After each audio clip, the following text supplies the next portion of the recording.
Armoor MLA Jeevan Reddy బాగా హుషారున్నాడు కదా. అయితే అనుకున్న దానికంటే ఎక్కువ హుషారు తేలిండు. ఒక ఊళ్ళో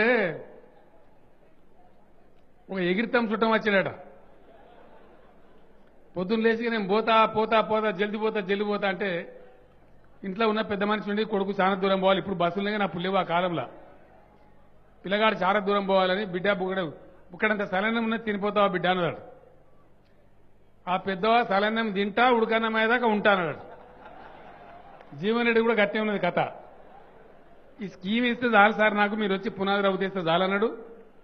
ఇక్కడ ఇప్పుడు ఆరుమూరులోనే నువ్వు ప్రకటించిపోతావా, నీ సంగతి ఏంది, ఇప్పుడు ఈయన్నే సభలో ప్రకటించిపోవాలని మీ ముందు నన్ను నిలబెట్టిండు. పర్వాలేదు, ఇట్లా పనిచేసే ఎమ్మెల్యే ఉంటే మంచిదే, సంతోషం. యువకుడు మీ అందరి దీవెనతోని మొట్టమొదటిసారి చిన్న వయసులో ఎమ్మెల్యే అయింది కాబట్టి మీ రుణం తీర్చుకోవాలి. మీరు ఇచ్చిన ప్రేమ అతనికి చాలా పెద్దది కాబట్టి నేను అవును అనిపించుకోవాలి, శబాస్ అనిపించుకోవాలి, నేను చేయాలని చెప్పి జీవన్ రెడ్డి గారు చెప్పిండు. ఇంకో హుషారు పని చేసినట్టే ఆయన చెప్పేదని ఆయన చెప్పిండు. ఇక పక్కకే నా దగ్గర మున్సిపల్ చైర్మన్ ఉన్నది, మళ్ళీ ఆమెతో ఇంకో దరఖాస్తు తెప్పించిండు. పర్వాలేదు, అది కూడా మంచి పద్ధతే. ఆరుమూరుకు కావాల్సినటువంటి సదుపాయాలు కొన్ని అడిగినరు. మంచినీళ్ల పథకం అయితే మీకు 1 year లోపల బ్రహ్మాండంగా పట్టణంలో ఎటువంటి నీటి కొరత లేకుండా కూర్చోమ్మ మీకు నీళ్లు